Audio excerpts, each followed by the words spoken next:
So the big news today is the Bugatti Tourbillon that just came out, the successor to the Chiron that we talked about, I think, on the first episode. And it's a big one.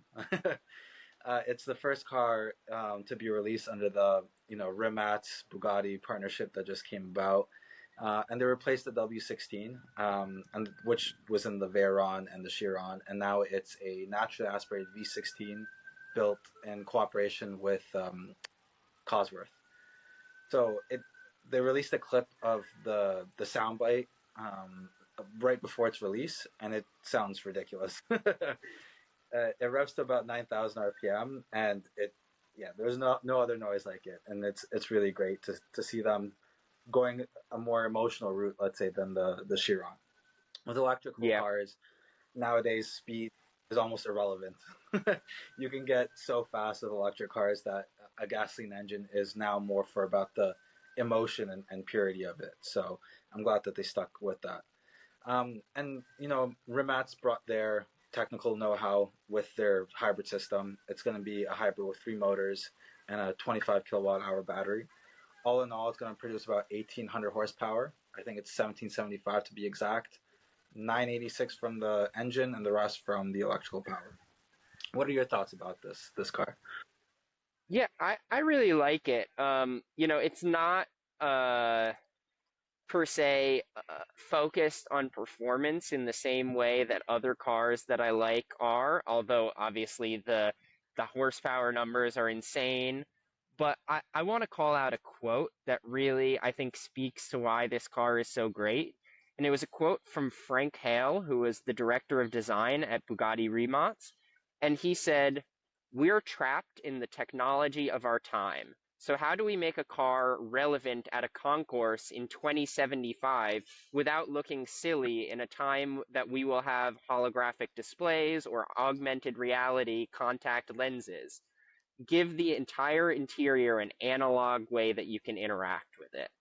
And I think that speaks to a lot of what we've talked about with other cars in the past, and just the fact that, yes, you can put in the best technology, the coolest new features, but at the end of the day, drivers want an analog feel. They want something that's nice to sit inside, nice to look at, feels like they're really driving the car.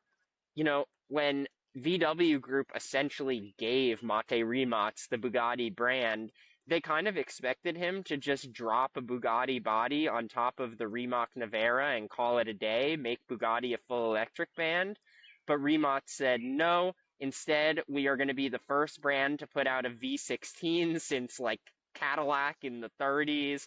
We're going to be, we're going to be making cars that are analog feel, because people that buy electric cars will buy the Rimac Nevera, and people that want an analog feel supercar with a big engine are going to buy a Bugatti. And I think that strategy is really, really smart, and it just shows that Mate Rimac really has a great feel for what the consumers want and what the industry needs, and not just following trends blindly like a lot of other companies are. Name Tourbillon, it's a very analog concept from watchmaking, right? It's actually a really cool concept where it's a mechanism that spins to counteract the force of gravity on the timepiece. So the gears and they're keeping time accurately, but it also looks beautiful. You don't really need one nowadays on a watch, but they skeletonize it, and so you can see it. And see-through case in a lot of the times, and it's beautiful. And people pay hundreds of thousands of dollars sometimes for these Tourbillon watches. So when you look at the Bugatti Tourbillon, that's what they did. They made it very analog and see it. You look at the gauge cluster, and they made it with they went to Switzerland and talk with the expertise of the Swiss watchmaking industry. And you look at it and you see all the gears, you see how everything's moving, and it comes from the name Tourbillon, let's say, and that ethos follows through all the way, and everything's beautiful. You look at the steering wheel that turns around the gauge cluster. It doesn't.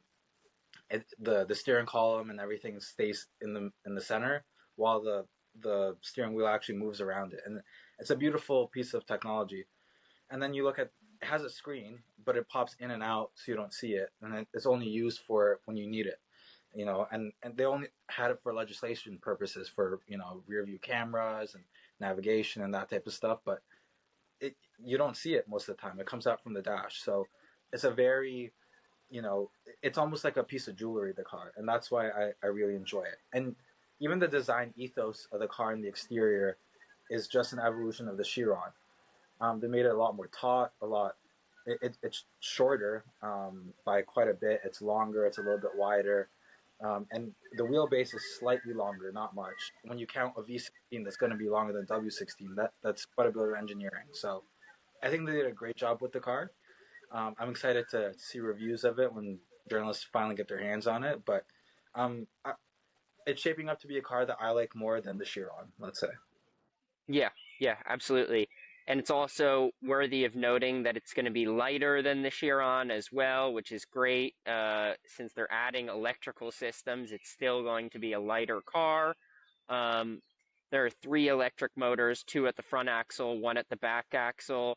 The rear electric motor is actually connected to the gearbox, which is behind the engine, similar to the Revuelto, which is, of course, within the VW group ethos, just like Bugatti is.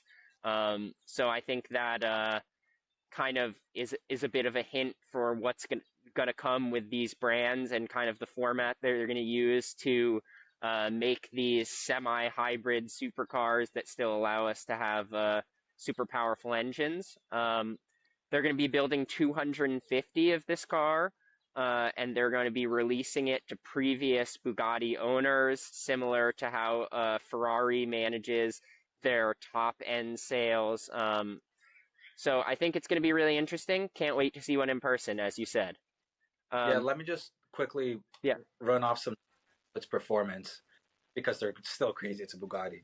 So 0 to 100 kilometers an hour is in under 2 seconds. 0 to 200 is under 5 seconds, and 0 to 300 is less than 10 seconds. And with a top speed of 445 kilometers an hour or 277 miles per hour, which is still ridiculous numbers. It's still a Bugatti, so it's going to have crazy Hmm. numbers. But I'm glad that the whole point of the car wasn't just straight up numbers when electric cars can probably do a lot more for a lot cheaper. But it's still a really really fast car.